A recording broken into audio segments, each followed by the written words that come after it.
감사합니다, 늘. 우리가 사도행전 13장 들어와서 어떤 사건이 있었는지를 좀 정리하고 갈게요. 사도행전 13장에 딱 들어와서 이 비시디 안디옥이라는 지역에 이 바울과 바나바 일행들이 거기 머무르게 되거든요. 물론 복음 전하러 왔어요.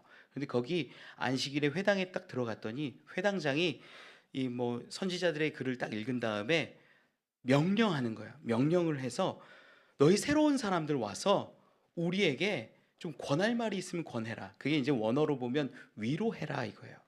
그냥 와서 하고 싶은 말 해라 이게 아니라 우리를 좀 위로해라. 이걸 명령한 거예요. 우리를 왜 위로할까요? 비시디아 안디옥은요 예루살렘에서 엄청 멀리 떨어져 있어요. 쉽게 말하면 제외 동포 같은 거예요. 우리 외국 나가서 보는 그 한인들, 그런 사람들에게 가가지고 위로해라라고 말을 한 거예요. 뭘 위로할 수 있을까요? 어떤 말로 위로할 수 있을까요? 바울과 바나바 그 함께하는 사람들, 특히 바울이 이제 서서 위로의 말을 쭉 선포하는 거예요. 그게 이제 13장 이야기죠. 우리 앞서서 본 부분들이지만 어떻게 위로하냐면 위로의 내용이 이런 거예요. 간단하게 몇 가지 정리를 하면 창세기부터 시작해서 우리 아브라함을 택하시고 막 쭉 이야기해요. 우리를 택하신 하나님, 또 이 출애굽기에 있는 우리를 구원하신 하나님, 우리를 돌보시는 하나님, 우리에게 약속하신 하나님, 우리에게 보여주신 하나님, 이거 쭉 얘기를 한 다음에 13장 23절 가운데 얘기하지만 약속하신 대로 구주를 보내주신 그 하나님, 그분을 이야기하면서 그걸 위로로 하는 거예요. 여러분, 뭐가 위로가 되냐면요, 창세기부터 시작해서 쭉 이어져 와서 말씀대로 약속대로 성취된 것이 위로예요. 이건 놀라운 얘기예요. 왜냐하면 그 당시 사람들은요, 하나님 정말 계실까? 이런 생각하거든요. 그런데 창세기에서 약속하신 그 약속이 예수 그리스도로 성취되었다라는 이야기가 위로가 되죠. 여러분, 전 여러분들께도 위로한다면 이렇게 말씀드리고 싶어요. 창세기 아브라함부터 약속하신 것이 예수 그리스도를 통하여 이루어졌다면 그 약속은 동일하고요, 성경 말씀 다 뒤져보면 오신다라는 약속과 더불어서 다시 오시겠다라고 하는 약속이 더 많아요. 전 우리 주님이 오시는 그 날을 바라봅니다. 그게 우리에겐 위로가 되는 거예요. 약속대로 이루어지는 것이 놀라운 위로이지요. 그리고 예수를 가리켜서 23절에서도 이야기하지만 구주라고 그래. 구주. 그냥 우리에게 도움을 주고 우리에게 뭔가 선물을 주고 우리 조금 좋게 해주고 이런 게 아니라 우리의 생명을 주관하시는 그 구주, 그분이 오셨다라는 거예요. 이거는 놀라운 사건이죠. 그냥 물질을 주거나 뭘 잠깐 성공시켜 주거나 잘 되게 해준 것과는 차원이 다른 거예요. 우리의 사망과 죽음과 죄의 모든 문제로부터 해결하신 분이 예수 그리스도임을 믿습니다. 이게 위로라는 거예요. 그래서 위로를 받고 있어요. 그리고 이제 오늘 본문에 굉장히 중요한 위로가 등장해요. 우리 그 부분을 위해서 조금씩 한번 읽어보면서 나가면 좋겠어요. 우리 24절과 25절 어떤 위로들이 있는지 우리 한번 살펴봅시다. 24절, 25절이에요. 읽죠. 시작.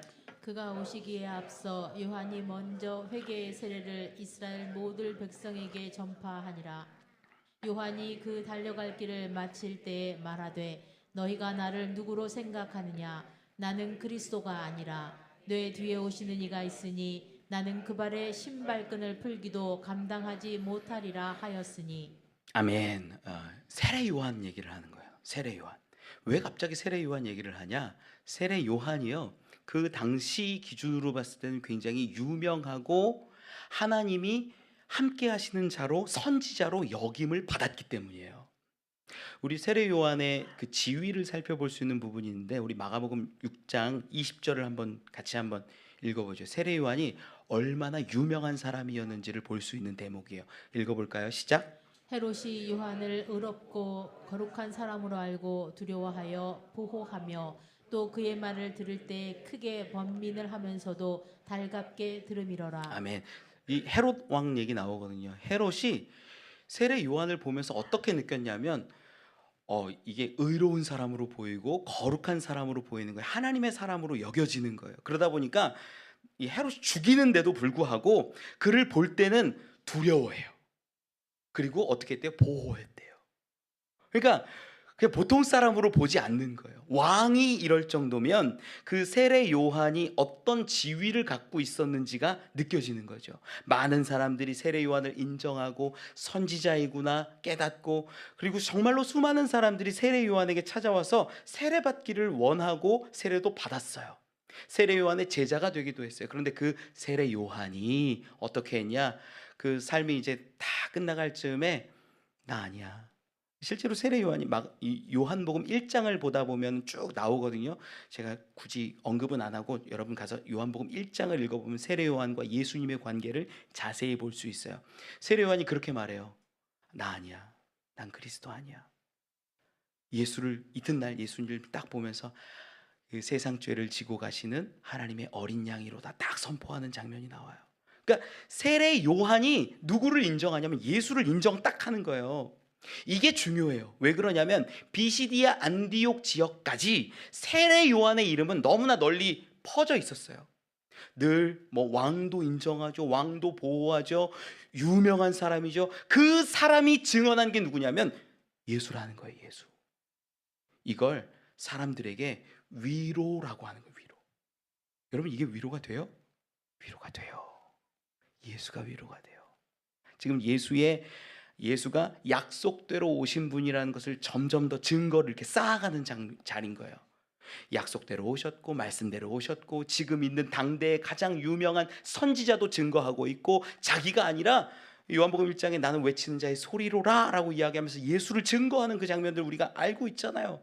그래서 세례 요한이 지금 이 예수를 증거하고 있다. 이게 이제 궁극적으로 완벽한 위로가 됨을 이야기해요. 계속 말씀을 좀 보면서 살펴보죠. 우리 26절로 28절까지 같이 읽어봅시다. 시작. 형제들아, 아브라함의 후손과 너희 중 하나님을 경외하는 사람들아, 이 구원의 말씀을 우리에게 보내셨거늘 예루살렘에 사는 자들과 그들 관리들이 예수와 및 안식일마다 외우는 바 선지자들의 말을 알지 못함으로 예수를 정죄하여 선지자들의 말을 응하게 하였도다. 아멘. 예수님이요. 사실 이 땅에 오실 때 오신 대상이 정확하게 있어요. 어떻게 오셨냐면 자기 백성에게 오세요. 누구? 유대인들, 이스라엘 사람들, 말씀을 아는 사람들, 하나님을 경외하는 사람들, 하나님을 믿고 따르는 사람들, 이런 사람들에게 오신 거예요. 자기 백성에게 오신 거예요. 마태복음 1장 21절에서도 자기 백성에게 왔다라고 기록을 하고요. 수많은 자리에서 자기 백성이라는 표현들을 꼭 해요. 왜 그럴까? 아주 중요한데 26절 가운데에서 이렇게 기록해요. 오늘 본문. 형제들아, 아브라함의 후손과 너희 중 하나님을 경외하는 사람들아. 지금 이게 이스라엘 사람들을 얘기하는 거예요. 이 구원의 말씀을 우리에게 보내셨거늘, 그러니까 예언을 통하여서, 선지자를 통하여서, 율법을 통하여서, 수많은 말씀들을 통하여서 예수가, 메시아가, 그리스도가 우리에게 온다라는 것을 가르쳐 주셨다라는 거예요. 그러면 우리는 어떻게 해야 되냐면 성경을 통해서 예수에 대해서, 그리스도에 대해서, 메시아에 대해서 알기 때문에 그분을 인정하면 돼요. 받으면 돼요. 그런데 어떤 일이 일어나는 거예요? 그분을 인정하지 않는 거예요. 그분을 인정하지 않고 믿지 않고 거부해서 그분을 죽게 하시는 사건이 일어나는 거죠. 여러분, 저들이 그냥 하나님 말씀을 경히 여겼을까요? 아니에요. 전 그렇게 보지 않아요. 실제로요. 26절 가운데서도 이렇게 기록하는데, 27절에서 이렇게 기록하는데, 예루살렘에 사는 자들과 그들 관리들이 예수와 및 안식일마다 외우는 바 선지자들의 말을 알지 못함으로. 무슨 얘기냐면 사람들이 지금 하나님을 경외하죠. 하나님을 알죠. 뭐 하나님을 믿죠. 말씀을 외우는 일들까지도 다 하는데 이 말씀이 정말로 이야기하는 바를 알지 못했다라는 거예요. 외워요.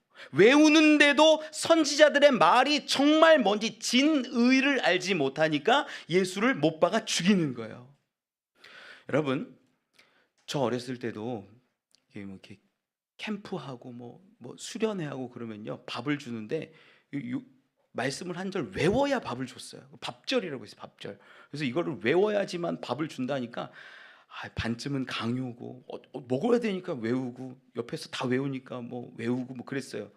그리고 잃어버리고 그냥 지내다가 또 수련회가 나오면 또 외우고 또 외우고. 신기하게요, 그런 요절들이 딱 몇 개 있더라고요.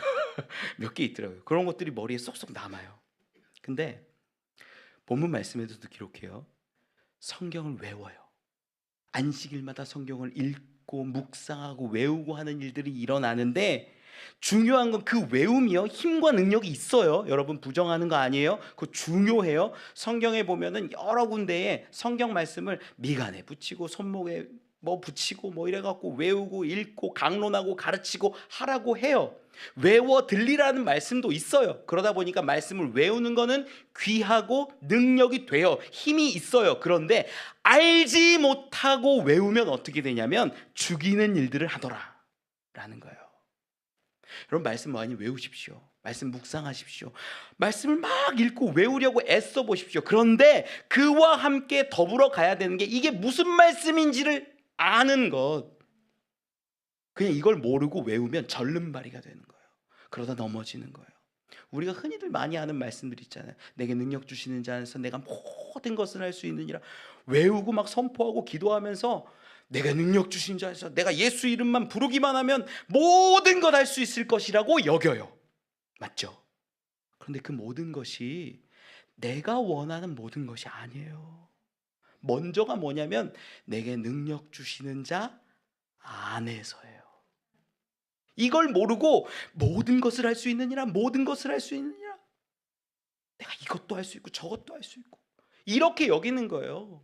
그러니까 하나님의 뜻을 알고 하나님의 마음을 알고 진의를 알고 그 말씀을 외울 때 내 말씀이 내 안에 힘이 되고 능력이 되는데, 이걸 알지 못하고 외웠던 사람들은 어떻게 되는 거예요?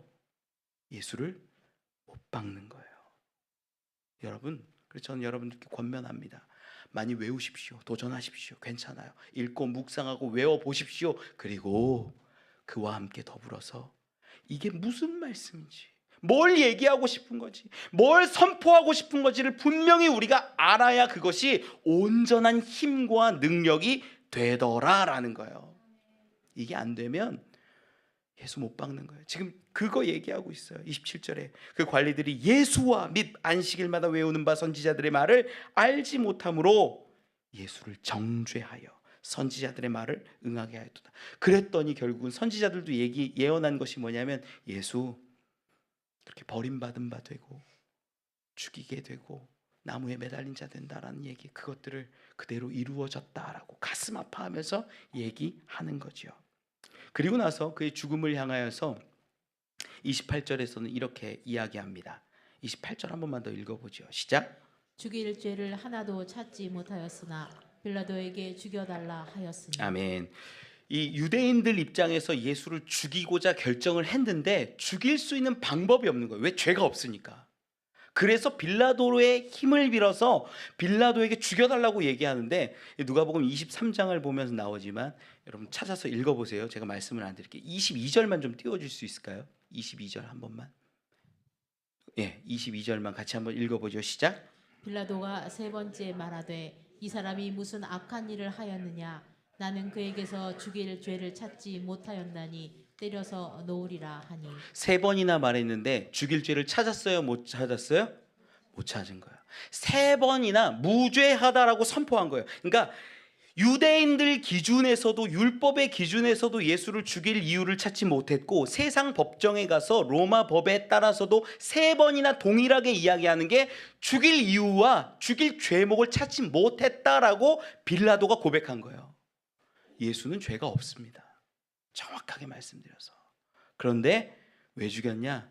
내 마음에 맞지 않아서.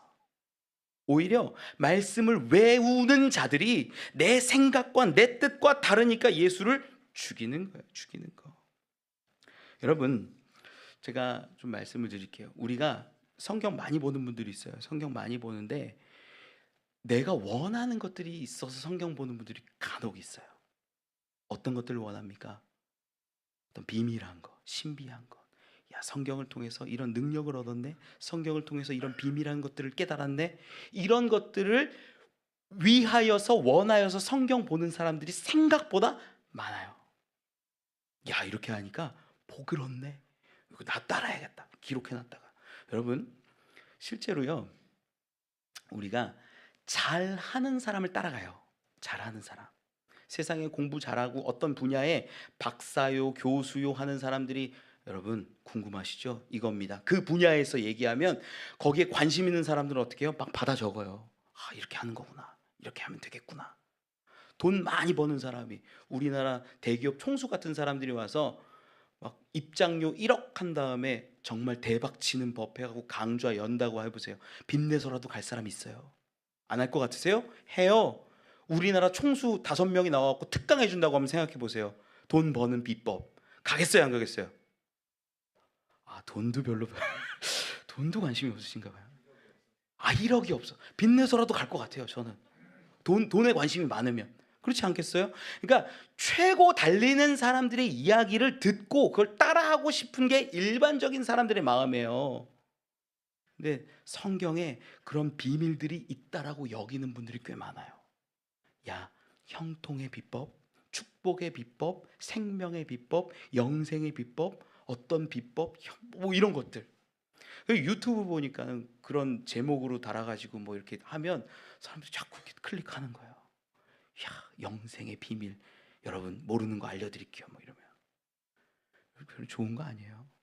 여러분, 우리도 그런데 예수님 당시는 어땠을까요? 예수님 당시도 그런 상황들이, 사건들이 벌어져요. 어떤 걸 원했냐면 영생을 알려고 성경을 보는 사람들이 있었어요. 우리 요한복음 5장 39절 같이 한번, 39절과 40절을 한번 읽어보죠.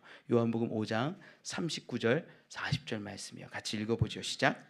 너희가 성경에서 영생을 얻는 줄 생각하고 성경을 연구하거니와 이 성경이 곧 내게 대하여 증언하는 것이니라. 그러나 너희가 영생을 얻기 위하여 내가 오기를 원하지 아니하는도다. 아멘. 많은 사람들이요, 영생 얻기를 원해서 성경 연구했어요. 그 당시에도, 지금도 똑같아요. 축복 얻으려고, 물질의 복 얻으려고, 건강 얻으려고, 어떤 기적 얻으려고. 요 사람 요렇게 했네, 나도 요렇게 해볼까? 나도 기도해볼까? 부르짖어볼까? 나도 헌금해볼까? 요렇게 해볼까? 저렇게 해볼까? 그러면 나에게 복이 임하겠지, 생명이 임하겠지, 나음이 임하겠지, 기적이 임하겠지. 이런 기대와 생각들을 하면서 따라가는 사람들이 있다 없다? 있다. 여러분, 그런데 예수님이 말씀하시잖아요. 성경은 뭐냐면 예수를 드러내는 책이에요. 여러분, 이걸 아멘으로 받으세요. 성경은요, 물론 복인데, 복 중에 복인데 그게 예수거든요. 위로 중에 위로가 예수거든요. 오늘 본문 말씀. 이걸 모르고 내가 원하는 것, 성공, 물질, 형통 뭐 이런 것들을 바라면서 성경을 연구하고 영생을 위하여서 성경을 보는 사람들이 많아요. 아니에요. 예수님이 이 말씀 더불어서 말미에 5장 45절 46절에 야, 내가 너희를 지금 책망할 것 같아? 아니, 모세가 너희들을 책망해라고 말씀하세요. 45절 46절 같이 한번 읽어볼까요? 시작. 내가 너희를 아버지께 고발할까 생각하지 말라. 너희를 고발하는 이가 있으니 곧 너희가 바라는 자 모세니라. 모세를 믿었더라면 또 나를 믿었으리니 이는 그가 내게 대하여 기록하였음이라. 모세가 기록한 모세 오경이요, 누구 얘기한 거라고요? 예수님 얘기한 거라고요. 그런데 우리는 어떻게 하냐? 야, 이렇게 하면 복 받아, 이렇게 하면 잘 돼, 이렇게 하면 성공해. 아니요. 이걸 모르니까 예수님을 어떻게 하는 거예요? 빌라도에게 넘겨서 못 받게 하고 죽게 하는 거예요. 여러분, 말씀도 많이 외우시고 묵상하시고 읽으십시오. 그 뜻을 분명히 아십시오. 특별히 예수 그리스도를 바라보십시오. 그게 성경을 보는 이유예요. 자, 본문으로 넘어와서 이제 여기까지 이제 쭉 설명하면서 위로를 했다면 이제 더 분명한 위로가, 현실적인 위로가 등장해요. 29절로 31절까지 같이 읽어봅시다. 시작. 성경에 그를 가리켜 기록한 말씀을 다 응하게 한 것이라. 후에 나무에서 내려다가 무덤에 두었으나 하나님이 죽은 자 가운데서 그를 살리신지라. 갈릴리로부터 예루살렘에 함께 올라간 사람들에게 여러 날 보이셨으니 그들이 이제 백성 앞에서 그의 증인이라. 아멘. 무슨 얘기냐면 예수님이 그렇게 우리 가운데 오셨고 세례 요한의 증거로도 오셨고 우리의 구주가 되셨고 위로를 선포했는데, 진짜 위로가 시작되는 부분이 여기거든요. 예수님이 구주로 오셨는데 그게 왜 위로가 되냐면 그분이 죽으셨는데, 우리가 죽였는데, 유대인들 우리가 잘못 알고 이해하지 못해서 그를 죽였는데, 그가 나무에 그냥 매달려 계신 분이 아니라 어떻게 되셨대요? 부활하셨다는 얘기를 하는 거예요. 부활하셨다는 얘기를 하는 거예요. 그리고 29절이 이제 무덤에 두었으나 나오고, 30절에 뭐래요? 하나님이 죽은 자 가운데서 그를 살리신지라. 부활했다는 얘기를 하는 거예요. 그리고 31절에 위로 이제 구체적으로 나오는데, 갈릴리로부터 예루살렘에 함께 올라간 사람들에게, 이게 이제 제자들을 의미합니다. 갈릴리로부터 같이 따라왔던 수많은 그 12제자, 70제자, 여인들, 수많은 사람들을 다 얘기하는 거예요. 그 제자들이 어떻게 되냐면요, 그 부활하신 예수님을요 여러 날 봤대요. 여러 날 봤대요. 예수님이 여러 날 보이셨대요. 그래서 그들이, 이 예수님을 부활을 본 사람들이 백성 앞에서 그의 증인이라 이렇게 말하는 거예요. 이게 위로라는 거예요. 이게 왜 위로가 될까요? 여러분, 이 세상에서 가장 큰 위로가 부활입니다. 우리가 이걸 알아야 돼요. 먼저 그 부활 이따가 조금 이따 얘기하겠지만, 먼저는 증인에 대해서 먼저 보죠. 증인이래요. 증인. 지금 갈릴리로부터 예루살렘에 올라간 예수님을 따라서 쫓아갔던 그 사람들이 예수님의 부활을 보거든요. 여러 날 보거든요. 많이 보거든요. 이 증인은요, 지금 현대 법 쪽에서도 똑같아요. 증거가 있으면 제일 좋겠지만, 증거가 없을 경우엔 증인이 굉장히 어떤 죄를 확정하는데 필요로 하는 요소예요. 증인이. 근데 증인이 많으면 많을수록 좋아요. 당연하겠죠. 증인이 확실하면 확실할수록 좋아요. 신빙성이 있으면 있을수록 좋아요. 일관되게 증언할수록 좋아요. 그게 확실한 증거가 돼요. 자, 예수의 부활을 증거하는 장면을 우리가 한번 살펴봅시다. 어떤 사람들이 증언하는지. 우리 고린도전서 15장 4절로 8절을 같이 한번 읽어보죠. 고린도전서 15장 4절로 8절 시작. 장사 지낸 바 되셨다가 성경대로 사흘 만에 다시 살아나사 게바에게 보이시고 후에 12 제자에게와 그 후에 500여 형제에게 일시에 보이셨나니 그 중에 지금까지 대다수는 살아있고 어떤 사람은 잠들었으며, 그 후에 야고보에게 보이셨으며 그 후에 모든 사도에게와 맨 나중에 만삭되지 못하여 난 자 같은 내게도 보이셨느니라. 아멘. 여러분, 증인이 많을수록 좋다고 얘기 드렸잖아요. 지금 읽었던 사람들 많죠. 12제자도 보여주셨고 사도들도 보여주셨는데, 마음에 걸리고 세상 사람들이 제일 싫어하는, 사학자들이 제일 싫어하는 말씀 중에 하나가 이거예요. 500여 형제에게 일시에 보이셨다라는 거예요. 세상 학자들이 제일 싫어하는 부분이에요. 왜? 500여 형제에게 일시에 보인다라는 건 불가능하다라는 거. 이걸 해석하려고요, 수많은 세상, 그러니까 예수를 믿지 않는 사람들, 이거 집단 최면 아니냐 뭐 이렇게 연구하기도 하고 수없이 많이 연구했어요. 그런데 풀어내질 못해요. 500여 형제에게 일시에 보이고 증인으로 세울 수 있다라는 거, 그거 불가능해요. 불가능해. 그 가운데 어떤 사람은 대다수는 살아있고 어떤 사람은 잠들었다라고 바울이 증언하잖아요. 여러분, 이거를요, 증인이 많으면 많을수록 좋다는데 500의 형제의 일시에 보여서 그들이 고백하고 증언하고 이 모습을 우리가 한번 상상해 보자는 거예요. 안 믿을 수가 없어요. 확실한 거예요. 예수의 부활이 확증되는 장면이 수가 많으면 많을수록 그렇다라는 거예요. 또 증인에 대해서 두 번째는 뭐냐면, 증인들은요, 일관되면 일관될수록 그 증언의 신빙성이 더해집니다. 맞죠? 증언이 일관돼야 돼요. 우리 사도행전을 계속 우리가 보아와서 알고 있지만, 제자들이, 사도들이 어떤 일들을 겪냐면 감옥에 갇힌 적이 있어요. 성전에서 복음을 증거하고 성전에서 말씀을 가르치는데 대제사장들이 이 사람들을 잡아다가 옥에 가둡니다. 우리 그 부분 좀 한번 보면 좋을 것 같은데, 사도행전 5장 17절과 18절 같이 한번 읽어보죠. 17절 18절 시작. 대제사장과 그와 함께 있는 사람 즉 사두개인의 당파가 다 마음에 시기가 가득하여 일어나서 사도들을 잡아다가 옥에 가두었더니. 아멘. 옥에 가둬요. 지금 성전에 지금 뭐 하는 거야? 지금 성전은 사두개인이 이제 제사장들이거든요.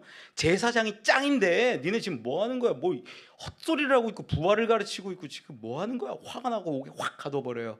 그런데 19절로 21절까지 보면 어떤 사건이 일어나냐 한번 읽어보죠. 19절로 21절 시작. 주의 사자가 밤에 옥문을 열고 끌어내어 이르되 가서 성전에 서서 이 생명의 말씀을 다 백성에게 말하라 하매 그들이 듣고 새벽에 성전에 들어가서 가르치더니 대제사장과 그와 함께 있는 사람들이 와서 공회와 이스라엘 족속의 원로들을 다 모으고 사람을 옥에 보내어 사도들을 잡아오라 하니. 아멘. 무슨 얘기냐면 지금 성전에서 복음을 전하다가 붙잡아다가 감옥에 넣었는데 하나님이 어떻게 하셨는지 모르지만 추록시키셨어요.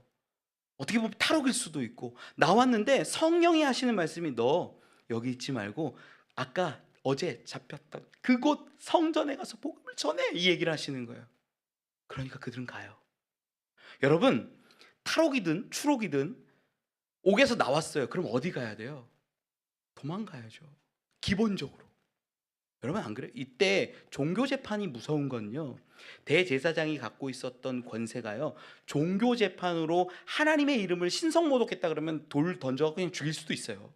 그 권세가 있었어요. 그러니까 죽음의 어떤 문턱을 왔다 갔다 하는 상황이에요. 상황 자체는. 그런데 거기에서 지금 나를 구원하시고 저 문을 열어주셔서 나를 살려내신 이가 다시 성전에 가서 복음을 전해라고 하니까 그들이 어디로 가는 거예요? 성전으로 가는 거예요.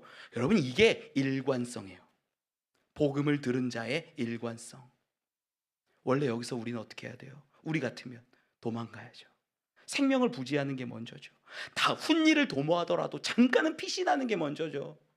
그런데 그들은 그러지 않았어요. 왜? 세상 사람들의 말이나 기준을 따라가는 게 아니라 하나님의 말씀을 따라서 성령의 인도하심을 따라서 가다 보니까 그래? 그럼 우리 다시 가자. 성전 가자. 여러분 이게 말이 돼요? 말이 안 돼요. 그런데 우리 상식으로는 말이 안 되지만 일관적인 건 맞는 거예요. 생명을 걸고 복음을 전하고 있는 그 모습 자체는 동일한 거예요. 이게 증인으로서의 신빙성을 더해주는 거예요. 더 나가서 볼까요? 그들은 어떻게 합니까? 삶이 바뀌어요. 삶이 어떻게 바뀌냐면 과거에 예수님 붙잡힐 때 우리가 상식적으로 알아서 말씀 안 드리는데 다 도망갔어요. 예수님 십자가 지시려 대제사장에게 붙잡히실 때 다 도망가고요. 이 베드로 같은 사람은요 자기 이름 가리고 자기 아닌 척 예수님의 제자 아닌 척 뒤로 몰래 숨어가지고 불 쬐면서 나는 그 제자 아니다. 난 알지 못한다. 심지어 저주하는 말까지 하면서 예수를 부인했던 자가 베드로예요. 그런데 그가 어떻게 변합니까? 목숨을 내어줄 수 있는 사람으로 바뀌더라라는 거예요. 여러분 증인들 가운데 자기의 생명을 걸고 얘기한다면 믿어주잖아요. 우리 믿어주잖아요. 그런데 500여 형제가 말하죠. 일관되게 말하죠. 생명을 걸고 말하는 그 12제자가 있지요. 우리 그거 보면 예수님의 부활이 사실입니까? 아닙니까? 사실이에요. 우리가 그걸 확신할 수 있다는 거예요. 그럼 지금은 그럼 어떨까요? 지금은 500여 형제 같은 사람들이 우리 가운데 있을까 없을까? 있어요. 예수를 만난 사람들이 있고 예수가 구원해 내셔서 그 은혜를 경험한 사람들이 있어요. 저도요 똑같아요. 저 부족해요. 베드로처럼 연약하고 뒤로 숨는 사람이기도 하고 바울처럼 악해서 누군가 공격도 많이 했고 그래요. 그런데 예수를 부인할 수는 없겠어요. 왜? 내가 만났으니까. 그런 사람들이 부지기수로 많아요. 그런데 세상 사람들은요 그 수많은 증거자들, 일관된 증거자들, 삶이 변한 증거자들의 이야기를 듣지 않고 예수 없다, 부활 없다라고 말하는 거예요. 아니요, 기도하지 않고 부르짖지 않고 만나지 못해서 그런 거죠. 여러분 구하면 만나는 줄 저는 믿습니다. 찾아오시는 줄 믿습니다. 그 하나님을 우리는 믿습니다. 말씀으로 돌아와서 이제 그 증인에 대해서 이야기했는데 그 예수님의 부활에 대해서 이제 바울이 힘을 얻어서 얘기하는 장면을 우리가 살펴볼게요. 32절로 37절까지 같이 한번 읽어봅시다. 시작. 우리도 조상들에게 주신 약속을 너희에게 전파하노니 곧 하나님이 예수를 일으키사 우리 자녀들에게 이 약속을 이루게 하셨다 함이라. 시편 둘째 편에 기록한 바와 같이 너는 내 아들이라 오늘 너를 낳았다 하셨고 또 하나님께서 죽은 자 가운데서 그를 일으키사 다시 썩음을 당하지 않게 하실 것을 가르쳐 이르시되 내가 다윗의 거룩하고 미쁜 은사를 너희에게 주리라 하셨으며 또 다른 시편에 일렀으되 주의 거룩한 자로 썩음을 당하지 않게 하시리라 하셨느니라. 다윗은 당시에 하나님의 뜻을 따라 섬기다가 잠들어 그 조상들과 함께 묻혀 썩음을 당하였으되 하나님께서 살리신 이는 썩음을 당하지 아니하였나니. 아멘. 자, 다시 정리할게요. 비시디아 안디옥 회당 가운데 사람들에게 위로하는데, 위로가 뭐냐면 구주 예수예요. 말씀대로 오셨고 세례 요한이 증거했고, 그리고 이제 수많은 증거자들이, 증인들이 있는 그 예수의 부활을 얘기하는데, 그 부활이 어떤 부활이다? 썩지 않는 부활이다라는 것을 얘기하는 거예요. 여러분, 우리가 기본적으로 아는 부활은요, 몸이 다시 이렇게 죽었다가 살아나는 거잖아요. 심정지 상태였다가 다시 심장이 뛰는 거잖아요. 근데 그건 정확하게는 부활은 아니에요. 그걸 뭐라고 우리가 얘기하면 소생이라고 얘기해요. 다시 살아나게 된 거예요. 그런데 성경에 소생한 사람들은 많아요. 뭐 야이로의 딸도 있고 나사로도 있고. 그런데 이 사람들은요, 다 다시 죽어요. 그러니까 우리가 소생이라고 구분지어요. 예수님은요, 이 부활이 아주 독특한 부활이에요. 썩지 않는 부활이고 영원한 부활이에요. 그래서 썩지 않는다라는 표현이 계속 나와요. 이 먼저는 바울이 앞에 뭐 창세기, 출애굽기 뭐 얘기하고 뭐 선지자들 얘기하고 세례 요한 얘기하고 할 때는 한 절 두 절인데, 이 썩지 않는 부활에 대해서 얘기할 때는 막 성경을 여기저기서 막 다 끌어와요. 시편 2편 7절에 있는 오늘날 내가 너를 낳았다, 그 말씀이 있거든요. 이사야서 55장 3절에 있는 이 영원한 다윗에게 주신 왕권을 주시겠다라는 그 말씀 끌어오거든요. 쭉 끌어오면서 얘기하는데 배경이 하나 있어요. 상식적으로 좀 알아두시면 좋은 건데, 제사장들은 부활을 인정하지 않아요. 천사도 인정하지 않아요. 제사장들은 그랬어요. 근데 이 제사장 사두개인들은 그런데, 보통 바리새인이라고 얘기하는 사람들, 이 사람들은 성경에 굉장히 해박하고 말씀을 사모하고 읽고 묵상하는데 도 같은 사람들이에요. 이 사람들은 그러다 보니까 부활을 인정하고 부활을 소망하는데 이런 말씀들을 외우고 있는 거예요. 아까랑 연결해서 보면은, 외우는 게 잘못 외우면 누군가를 죽이는 독이 될 수도 있고, 이게 이제 바르게 세워지면 놀라운 힘과 능력이 되기도 한 거예요. 이제 힘과 능력이 되는 장면을 보는데, 썩지 않는 부활, 영원한 부활을 얘기하시는 거예요. 예수님 어떻게 하셨는지 우리가 아는데, 예수님은요 막 갑자기 동시에 여러 사람들에게 나타나는 것처럼 성경에 기록돼요. 그리고 누구보다 빨리 움직이시는 것처럼 기록되기도 하고, 몸이 있어서 무언가 생선 두 토막을 먹는 장면도 성경에 기록이 돼요. 닫힌 문 사이로, 잠겨져 있는 문이에요. 잠겨져 있는 문 사이로 지나가는 모습처럼 기록되기도 해요. 부활한 모습의 예수님이요, 어떤 모습인지 알 수가 없어요. 소생과 달라서. 그거는 영적인 특징도 있고 육적인 특징도 있어요. 알 수 없어요. 오직 첫 열매 되신, 완전한 부활의 첫 열매 되신 건 예수 그리스도밖에 없기 때문에 우리는 알 수가 없어요. 그런데 그걸 우리에게 보여주신 거예요. 500여 형제에게, 12제자에게, 사도들에게, 난지 뭐 얼마 안 된 것 같은 그 잘못 낳은 것 같은 그 바울에게도 찾아와 주시고 만나 주셔서 정말 부활을 보여주시고 체험케 해주셨다라는 거예요. 여러분, 이게요 너무 중요한 거예요. 이게 이제 위로인데, 정리를 할게요. 이게 왜 위로가 되냐면, 우리에게 소생의 위로를 주시고 소생의 희망을 주시는 게 아니라 영원한 부활을 소망으로 우리에게 주시기 때문에 위로가 되는 거예요. 우리 몸이 언젠가는 늙어 죽지 않습니까? 제가 뭐 우리 성도들 다 찾아가고, 연세 많으신 분들도 찾아가고, 그런데 인생은 다 죽을 수밖에 없어요. 하나님이 기적을 주셔서 신기하게 낫기도 하고 병을 이기기도 하고 놀라운 기적 가운데 체험하기도 하지만, 그것도 위로예요. 그것도 은혜예요. 기뻐요. 감사해요. 그런데 우리 모두가 다 죽을 수밖에 없다는 걸 알잖아요. 진짜 위로가 뭐냐면요, 죽었지만 그럼에도 불구하고 영원한 몸, 부활이 있다라는 것을 알고 믿는 것, 이게 위로가 되더라라는 거예요. 다른 게 위로가 아니에요. 제가 여러분들에게 무슨 위로를 줄 수 있습니까? 여러분, 여기 가시면 돈 벌 겁니다. 여기 가시면 뭐 좋은 대학 갈 겁니다. 여기 가시면 뭐 직장 좋은 거 할 수 있습니다. 좋은 집 가질 수 있습니다. 이게 위로가 될까요? 위로가 되겠죠. 그런데 그 위로가 영원한 위로가 아니라, 참 위로는요, 내 생명이 끝나더라도 내 생명을 다시 회복시키셔서 하나님 나라에 들이시고 영생 주신다는 것, 그게 위로예요. 여러분, 이걸 알면 진짜 위로를 깨달을 수가 있는 거예요. 그래, 물질도 위로인데 이거 물질이 다가 아니야. 성공 위로인데 성공 다가 아니야. 영원한 하나님 나라, 천국을 바라면서 사는 거, 그게 나에게 위로지. 이렇게 되는 거예요. 그래서 비시디아 안디옥에 있는 사람들에게 진짜 위로는요, 예수가 부활했는데 그 부활은 썩지 않는 부활이야. 영원한 부활이야.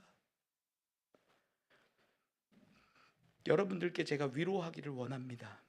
여러분, 우리 이 세상에서는요, 어떤 사람은 성공하기도 하고 어떤 사람은 정말 힘들게 살기도 해요. 마음 아픈 상황들, 문제들 경험하기도 해요. 그런데 우리가 천국 바라보고 하나님 나라 바라보면, 영원한 그 부활의 나라를 바라보면요, 위로함 받을 수 있습니다. 이게 우리에게 진짜 위로가 되는 거예요. 그런데 이 위로를 얘기하는데 아주 특별한 게 하나 있어요. 위로를 우리 가운데 500여 형제에게, 12제자에게, 사도들에게, 게바에게, 야고보에게, 바울에게 만나주시는 것, 나타나 보여주시는 게 위로예요. 왜 그러냐? 이거는 좀 제사법을 조금 알면 좋은데, 제사를 드리는데 기본적으로 다양한 제사가 있지만 지성소에서 1년에 한 번 드리는 제사가 있어요. 대속죄일에 드리는 제사예요. 7월 10일 티슈리월에 드리는 그 7월 10일의 제사가 있는데, 이 제사는 모든 사람들의 죄를 가지고 하나님께, 성소에만 있다가 지성소에는 안 들어가요 원래. 근데 지성소에 1년에 한 번 딱 들어가서 거기서 제사를 드려요. 제사를 드리고 대제사장 혼자 딱 들어가서 드리는데, 이 제사가 아주 독특한 거예요. 이 제사법을 좀 보면 출애굽기 28장 우리 33절로 35절을 좀 같이 한번 읽어봅시다.